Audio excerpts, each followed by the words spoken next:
জন্য উপবাস করবে এবং আপনার জন্যে দিনটা খরচ করবে, তারা আপনার কাছেই চলে যাবে। বুঝতে পারছেন? এই জন্যে আজকের দিনটা হরিবাসর হোক, মানে হরির দিন। একাদশী মানে হরির দিন। যেমন আমরা বলি রোববার ছুটির দিন, রোববার মানেই আজ ছুটির দিন, আর হরিবাসর মানে হরির দিন। এই হরিব্রত এটা, হ্যাঁ, হরিব্রত করলে আর কোনো ব্রত করতে হবে না। বুঝতে পারছেন? হরি তোষণ ব্রত, হরি সন্তুষ্ট হবেন। এই জন্যে হরি খালি আসলে তো কিছু না খাওয়ার কথা, কিন্তু আমরা পারি না, শক্তির জন্যে, সেবার জন্যে আমরা কিছু অনুকল্প করি, ফলমূল পঞ্চশস্য বাদ দিয়ে, নাকি? এবং এতে হরি প্রসন্ন হবেন, আর অন্য কোনো ইয়ে নাই। যে হরিবাসর করলে অনেকেই আছে শরীরেরও ভালো হয়, একাদশী দিনে অন্ন না খেলে শরীর ভালো থাকে। আমাদের সেটাও আমাদের বলবো না, আমরা বলবো হরি সন্তুষ্ট হন। তাই আমরা হরিবাসর আদরের সঙ্গে করব। আর হরিকীর্তন হরিনাম সেদিন একটু বেশি করে করব। হ্যাঁ, এই হচ্ছে হরিবাসরের উদ্দেশ্য, নাকি? মহাপ্রভু একদিন সচিমাকে বললেন, মা তুমি একাদশীতে অন্ন খেও না। বাস সেই থেকে সচিমা করতে আরম্ভ করলেন। তো একাদশী মানেই অম্বরীশ মহারাজ, তার এত শক্তি, দুর্বাসা মহারাজ পরাস্ত হয়ে গেলেন, নাকি? দুর্বাসার পিছু হাঁটতে হলো, পালিয়ে যেতে হলো। কেন? তিনি খুব আদর করে নিরুম্বু জল পর্যন্ত খেতেন না। আর এর জন্যে থেকে হরি চিন্তা করতেন, হরি শ্রবণ, হরি কীর্তন, হরি কীর্তন এইসব করতেন। করার ফলে দুর্বাসা যখন তার উপরে খেপে গেছিল, মানে রেগে গিয়েছিল, ভগবান সেটা সহ্য করেননি। দুর্বাসা তো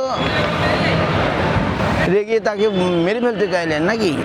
কি না, 1 মিনিট দেরি হয়েছে, মানে ওই পারণের সময় পেরিয়ে যাচ্ছে। অম্বরীশ মহারাজ তো উনি এসে তো স্নান করতে চলে গেছেন যমুনায়, বৃন্দাবনে গিয়ে করছেন। ধামে গিয়ে করলে আরও ভালো, নাকি? ধামে গিয়ে করলে আরও ভালো। সেই হিসেবে তিনি বৃন্দাবনে চলে গেছেন, বৃন্দাবনে উপবাস করছেন। সেই দিনই, তার পরের দিনই, আর দ্বাদশীর দিনেই তিনি আসলেন। তিনি এসেই বলছেন, ঠিক আছে আমি একটু স্নান টান করে আসি। আর স্নান করে আসছেন না, যে টাইম পেরিয়ে যাচ্ছে। তখন অম্বরীশ মহারাজ সব এদেরকে জিজ্ঞাসা করে, কি নাম, সমস্ত ব্রাহ্মণদের জিজ্ঞাসা করে যে কী করি।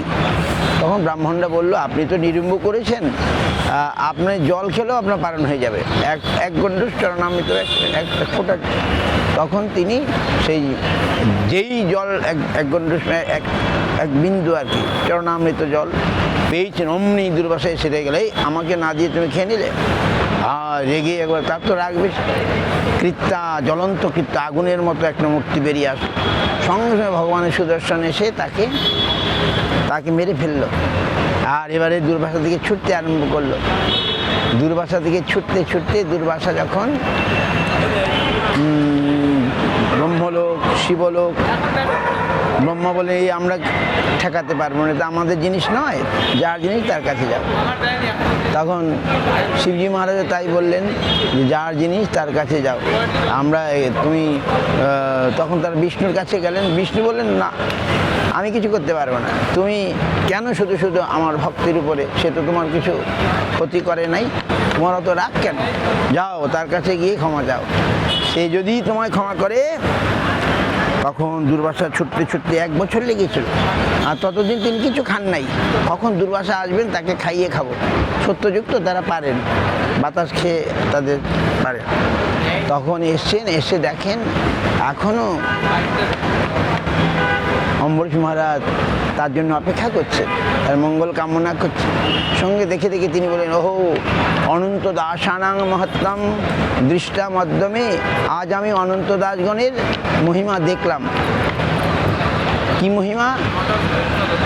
কৃতাগস্য বিজত রাজন মঙ্গলানি সমীয়সে, আমি অপরাধ করেছি, আমি তার কাছে অপরাধ করেছি, কিন্তু তিনি আমার মঙ্গল কামনা করছেন। বৈষ্ণবের কোনো সময় প্রতিহিংসা থাকে না, কেউ একজন মারলো সে কখনো প্রতিহিংসা করবে না, তাই না? তো অম্বরীশ মহারাজের এই দেখে তিনি এই কথাটি বলেছিলেন, বাহ অনন্ত দাস মানে বিষ্ণু দাস, তাদের যে কী মহিমা আজ আমি দেখলাম। তারপরে অম্বরীশ মহারাজ তো ক্ষমা করে দিলেন, সঙ্গে সঙ্গে সুদর্শন ফিরে গেল। এই তাহলে এখন বলছেন কেন অম্বরীশ মহারাজের, তিনি যদিও নবদা ভক্তি যাজন করতেন, হাত দিয়ে নিজের হাতে মন্দির মার্জনা করতেন, মন্ত্রী দিয়ে রাজকার্য চালাতেন, ভগবানের কথা শ্রবণম কীর্তনম, এই নবদা যে ভক্তি শ্রবণ কীর্তন স্মরণ সবটাই নটাই তিনি করতেন করে, আর এই একাদশী ব্রত খুব আদর করে করতেন বলে আজ ভগবান তার প্রতি খুব প্রসন্ন হয়ে, দুর্বাসা সন্ন্যাসী যোগী আর তিনি হচ্ছেন গৃহস্থ রাজা, কিন্তু তার প্রতি তার করুণা কৃপা আমরা দেখতে পাই। তাহলে একাদশীর মাধ্যমে আমরা যদি আমরা একাদশী মানে আদরের সঙ্গে করি, ভগবান অবশ্যই কৃপা করবে। এখন একাদশী যখন সবাই করতে শুরু করলো, তখন পাপ পুরুষ মানে নরকে আর কেউ যাচ্ছে না দেখে, নরকে আর কেউ যাচ্ছে না দেখে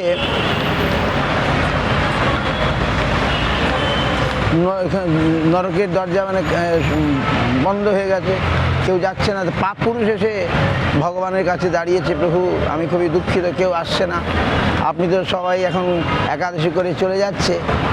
তখন ভগবান বলে আচ্ছা দাঁড়া, ভগবান তো সবাইকে দেখেন, যে তুমি যারা এই অন্নের মধ্যে তুমি প্রবেশ করে যাও, এই পঞ্চবীজে অন্ন, এই অন্নের মধ্যে আজ এই পাপ পুরুষ থাকবে, যারা অন্ন খাবে তারাই তোমার কাছে যাবে, যাও। মানে সুতরাং এই জন্যে এই পাপ এই অন্নের মধ্যে একাদশীতে প্রবেশ করে। সুতরাং আমাদের যদি মঙ্গল সাধন করতে হয় তাহলে অন্ন একাদশীতে খেতে হবে না। তো সুতরাং এটা খুব আদরের সঙ্গে একাদশী আপনারা করবেন। আর কি বলবো, আর সেবার মহিমা আমি তো একটা গল্প বলেছি জানেন তো, সেই এক মায়ের ঘটনা ছিল। ভক্তিদেব মাধবময় অলওয়েজ টু সে দ্যাট, ওই তার দুইজন খুব গরিব শিষ্য ছিল, ভিখারি, আমি বলেছি অনেকবার, হয়তো মনে আছে কিনা, মনে আছে না? তো এইরকম সেই যে লক্ষ্মী তার নাম, সে নিজের সর্বস্ব দিয়েও গুরু সেবা করেছিল, এবং গুরু সেবার ফলে গুরুদেব সন্তুষ্ট হয়ে গেলেন। আর তার ফলে যে বদলোকটা, তাকেও বদলোকটা জানেন তো, জানেন আপনারা, শুনেছেন? এক সময় রামানুজ আচার্য, বড় আচার্য, তিনি একবার তীর্থে স্নান করতে যাবেন। এখন পথে একটু বিশ্রাম নিতে হবে, অনেক সন্ন্যাসী অনেক শিষ্য নিয়ে যাবেন। তো এক ধনী শিষ্যের বাড়িতে খবর পাঠালেন, যাও গিয়ে বলে আসো যে আমরা যাচ্ছি, ওই যেন আমাদের প্রস্তুত থাকে, আমরা সবাই যাব প্রসাদের ইয়ে। সে যে ওনার ভক্তটি গেল, সে ওকে বললো, কিন্তু অত উনি ভ্রুক্ষেপ করলেন না। ধনী শিষ্যটা এসে রামানুজকে বললেন, রামানুজ বললেন না, ওর বাড়ি আর যাবো না। তো কোথায় যাবেন? ওই দিকেই একজন খুব দরিদ্র,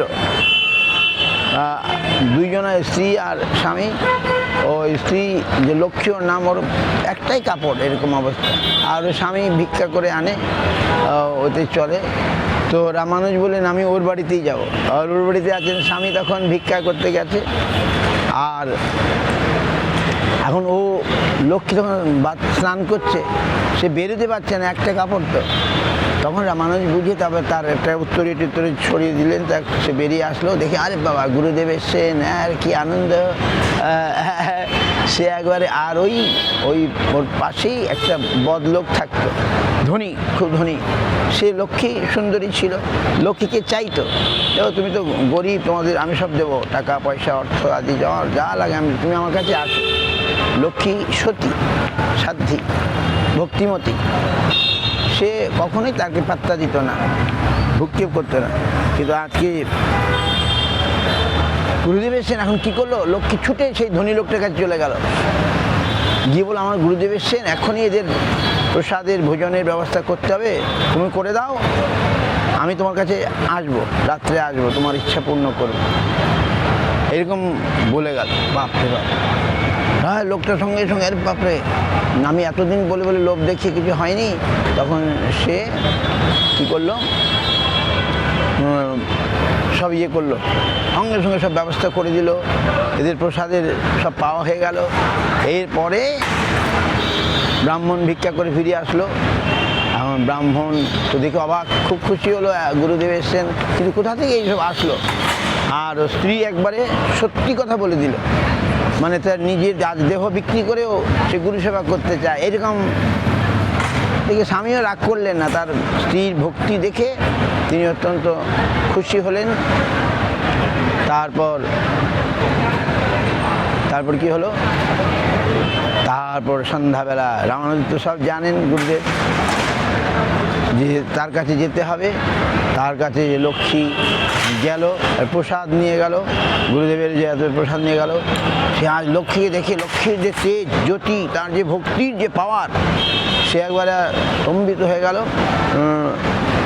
তার সেই দুর্বাসনা চলে গেল। সে লক্ষ্মীর সৌন্দর্য দেখে, লক্ষ্মীর পবিত্র ভক্তি ভাব দেখে সে এবারে বিমোহিত হয়ে গেল। তখন সে বলল, রামানুজ বলল, ওকে নিয়ে আস আমার কাছে। তারপর তাকে নিয়ে আসলেন। বাস, সে রামানুজের কাছে এসে তার সম্পূর্ণ ওই যে সেবা করলো, সেবার ফলে তার চরিত্র পুরো পাল্টে গেল। সেই লক্ষ্মী তাহলে আজ কী করলো, গুরু সেবা করলো, আর এই বদ লোকটাকে, ধনী লোকটাকে পাল্টে দিল। তাই হচ্ছে গুরু সেবার এত হওয়ার ফল। লক্ষ্মী, এটা সত্যি ঘটনা, দক্ষিণ ভারতে এই ঘটনা হয়েছে। তো যাক, গুরু সেবা দ্বারা ভগবান যত সন্তুষ্ট হন, অন্য কিছুতে তিনি গুরু শুশ্রূষা বলে। তো যাই হোক, আপনারা কষ্ট করে সবাই এসছেন একাদশী দিন। তো আমাদের কি হয়েছিল, সেই আপনারা দেখেছেন, ওই যে মরিশাস থেকে এসেছিলেন একটা মেয়ে, রাধিকা সুন্দরী, আর ওরা কান্নাকাটি করছে, আমার খালি মেসেজ দিচ্ছে আমার, আর আমি তো যেতে পারিনি সেদিন, এত অসুস্থ। আর অন্য একটা ঘটনা ঘটে গেছিলো, মানে ভগবান, আমি তো যাব না, কিন্তু ওরা টাকা পয়সা খরচা করে টিকিট কেটে দিয়েছে, জোর করে বেরিয়েছি। আর বেরোনোর সময় হাঁচি হচ্ছে, বাধা হচ্ছে, আমি দেখতে পাচ্ছি, কিন্তু উপায় নেই, আমার যেতে হবে। এইখানে এসে দেখছি আমার পাসপোর্টটা, পুরনো পাসপোর্ট নিয়ে চলে এসছে, আমার মাথা ঠিক নাই। তখন আবার ফিরে গেলাম, গিয়ে জানালাম, তারা কান্নাকাটি বলছে, আবার আমরা সব টিকিট করে দেবো, আপনার চিন্তা না, আপনি আসুন। কালকেই বললাম, কালকে টিকিট কেটে দিলাম, এখন ওদের টিকিটের দামটা বেশি। তো তারপরে আবার ওখান থেকে আবার দক্ষিণ আফ্রিকা আরেক জায়গায় যাব, ওরাও সব কান্নাকাটি করছে। আমি ভাবলাম দেখি ভগবান, আমি রাত্রিবেলা সারা রাত ঘুমাতে পারছি না, ডাকছি। তারপরে ভগবান আজ থেকে, কাল থেকেই কাল সারা রাত ঘুমাইনি। তারপরে ভগবান যেন সুস্থ করে দিলেন। তাই আমি ভাবলাম, তার আবার ফোন করলাম। আর ও তো লেগে আছে, কারণ ওর মাধ্যমে তো সব যোগাযোগ হচ্ছে। সে আমাকে খালি করছে, আমাকে কোনো গালি দিচ্ছে না, আমাকে ই করছে না, সে যোগাযোগ করে সবসময় সহ্য করে যাচ্ছে। যোগাযোগ করে বললে ওরা সঙ্গে সঙ্গে টিকিট কেটে দিল, আর ওরা খুব খুশি। এখন আমরা কাল পৌঁছাতে পারলেই হলো। কাল সারা রাত ঘুম হবে না, প্লেনে বসে থাকতে হবে। এখান থেকে ব্যাঙ্গালোর থেকে মরিশাসে ওরা সব সেই দিন সব টিয়ে করে প্রোগ্রাম করে সব এয়ারপোর্টে আসবে। আর সবাই ওরা বলছে আমরা সোমবারই চলে আসবো, আজকেই চলে আসবে এখানে। আপনার কেন, আপনার কি হয়েছে? আমি বললাম আসতে হবে না, আমি যাও এই বলে আজকে ভগবান ভালো করে দিলেন। আমি আর সবার ইয়েতে আজকে আর কোনো বাধা নাই, আজকে আর কোনো অসুবিধা হয়নি। কাউকে সঙ্গে সঙ্গে টিকিট কেটে দিল। 3 মাস আগে টিকিট কাটলে সস্তা হয়, কিন্তু এখন যে করে কোথাও প্রোগ্রাম করবে। কালকে আমরা প্রেসিডেন্ট অফ মরিশাস ওখানে যাব। আমাদের যেমন প্রেসিডেন্ট আছে না, ওইরকম প্রেসিডেন্টের সঙ্গে ওরা সব যোগাযোগ করেছে। তারপরে টিভিতে প্রোগ্রাম কালকেই আছে, সব করেছে। এখন আমি কি করব জানি না, আপনারা বলুন ভগবানকে, নিত্যানন্দ প্রভুকে, যে তারা সব আয়োজন করেছে বলে একদিনের জন্য ওরা আসতে হবে। ওরা বলছে আপনার ঘরে আমি বসে আছি, আপনি আসছেন না, কান্নাকাটি করায়। আমি তখন ভগবান ভালো করে দিলেন। বাস, আমি কি করবো, আমার তো ইচ্ছা নাই, আমি খুব দুঃখিত। আবার ওরা এত সুন্দর লিখেছে, বলে না আপনি আগে সুস্থ হন, তারপরে আসবেন। হ্যাঁ, ওদের কোনো রাগ নাই, ক্রোধ নাই। তারপরে আবার দক্ষিণ আফ্রিকা এরকম বংশীধারী যে খুব সুন্দর ভক্ত, ওরা সুন্দর সুন্দর লিখলো। আমি বলছি ঠিক আছে, আমি একটু সুস্থ হতে মানে তবু কালও ভালো ঘুম হয় নাই, তবু আমার যেতেই হবে। তা আজকে আর কোনো বাধা আসেনি। যাক, আপনারা এসছেন, ভগবান আপনাদের সকলে মঙ্গল করুন। আর ভগবানের নাম, ভগবানের কথা বেশি করে শুনবেন। আর ভগবানকে ভালোবাসলে ভগবান তার সাড়া দেন। হ্যাঁ, যাক, আপনাদের আমি প্রার্থনা করি আজ একাদশী দিন আর শুভ দিন। মরিশাসের যারা আছে সব ভারতীয়, ওইখানে ভারতীয়, ওরা অনেক আগে 200-300 বছর আগে এখান থেকে ওইখানে চলে গেছে। দ্বীপ, এটা আইল্যান্ড, দ্বীপ, ওইখানে চলে গেছে। খুব সুন্দর দ্বীপ, চারদিকে সমুদ্র, মাঝখানে। ওইখানে এরা বিহার ইত্যাদি বিভিন্ন জায়গা থেকে, ঝাড়খণ্ড, এই সমস্ত জায়গায় ওখানে চলে গেছে। কিন্তু সব ইংরেজি জানে, ওরা চাকরি করে দুজনাই অ্যাকাউন্টেন্ট। ওই যে রাধিকা সুন্দরী এসেছিল, তো ওখানে মঠ আছে, 2টা মঠ আছে। ওরাও আমাকে ডাকছে, আরেকটা মঠ আছে, চৈতন্য শাস্ত্রের মঠ আছে। এখন যাই হোক, এখন ভগবান করুক। আমি খালি ভাবছি আমি কি বলবো। যাক, ভগবানকে ডাকলেই, স্মরণ করলেই তিনি দেখতে পান, শুনতে পান নাকি? প্রহ্লাদ মহারাজ শুধু স্মরণ করেই ভগবানকে পেয়েছিলেন। সুখদেব মহারাজ কীর্তন করে ভগবানকে পেয়েছিলেন। পরীক্ষিত মহারাজ শ্রবণ করে ভগবানকে পেয়েছিলেন। তো গোপীরা আত্মনিবেদন করে, বলি মহারাজ আত্মনিবেদন করে ভগবানকে পেয়েছিলেন নাকি? যে যেমন অম্বরীশ মহারাজ এই নবদা ভক্তি করতেন, আর কেউ একটা ভক্তিতেও হয়, শ্রবণ করে পরীক্ষিত, কীর্তন করে সুখদেব, আর স্মরণ করে প্রহ্লাদ, অর্চন, তারপরে পৃথু, অক্রূর অভিবন্দনে প্রণাম করে ভগবানকে পেয়েছিলেন। এক একটাই আছে। গোপী, বলি মহারাজ আত্মনিবেদন করে ভগবানকে পেয়েছিলেন। সুতরাং সেই ভগবানকে আমরা যদি আদরের সঙ্গে অকপটভাবে ভক্তি করি, ভগবান অবশ্যই সাড়া দেবেন। হ্যাঁ, এবং আমরা জানি আমাদের ভুল হচ্ছে, তবু যেমন আমরা সত্যি সত্যি শরণাগত হই, শরণাগতের ভুল ভগবান নেন না। শরণাগত হয়ে, শরণাগত মানে কি? হে প্রভু, আমি তোমার জন্যে বাঁচতে চাই, এর নাম হচ্ছে শরণাগতি। আমি তো তোমার, তুমি তো আমার, কি কাজ অপরধনে। কারণ ভগবানই হচ্ছেন সব। এই জগতে যা কিছু আছে অনিত্য নাকি, আপনারা সব জানেন। আজ আছে তো কাল নেই। হ্যাঁ, এই যে মানুষ এখন দেখছি ভোটের লড়াই করছে, সামান্য কত পরিশ্রম করছে। এই পরিশ্রম যদি ভগবানের জন্য করতো, তাহলে সে তৃপ্ত হয়ে যেত নাকি? জড়জগতে আমরা এই সামান্য জিনিসের জন্যে, খট্টাঙ্গ বলে এক রাজা ছিল, সে দেবতাদের পক্ষে সবসময় যুদ্ধ করতো, তাকে কেউ পরাস্ত করতে পারতো না। খট্টাঙ্গ রাজা। এখন দেবতারা তাকে খুশি হলেন, বলে ওষুধ দিয়ে তুমি এতবার পরাস্ত করতে পারলে, আমরা তো একে পারতাম না, তুমি কি চাও বলো। দেবতাদের পাওয়ার আছে, বলে আমাকে বলো আমার আর কত সময় আয়ু আছে, পরমায়ু আছে। তারা তো বলতে পারে, তারা দেখে শুনে বললো আর 1 মুহূর্ত আছে। 1 কোট মুহূর্ত মানে 48 মিনিট, 1 মুহূর্ত। ও বলে আর কিছু আমার দরকার নাই, হয়ে গেছে। দেবতাদের বর সে নিল না, সঙ্গে সঙ্গে বাসুদেবে নিবেদন করে বাসুদেবের কাছে নিজেকে সঁপে দিল, আর বাসুদেবকে সে লাভ করলো, খট্টাঙ্গ রাজা। তো এরকম অনেক ভাগবতে এরকম অনেক আছে। আর দেবহূতি কপিল, ভগবান তার ঘরে এসেছিলেন একদিন। দেবহূতি মাতা বলছে যে আমরা তো স্ত্রী জাতি, আমরা কি করে সাধন ভজন করব আমাদের।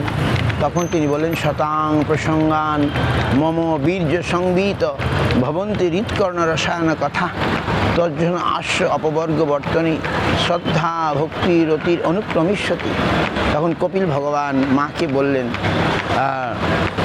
শতাং প্রসঙ্গান মানে সাধুর মুখ থেকে ভগবানের যে বীর্যবতী কথা শুনতে শুনতে আমাদের যত বাধা বিপত্তি সব সরে গিয়ে আমরা আমরা ভগবানের দিকে এগিয়ে যেতে পারবো।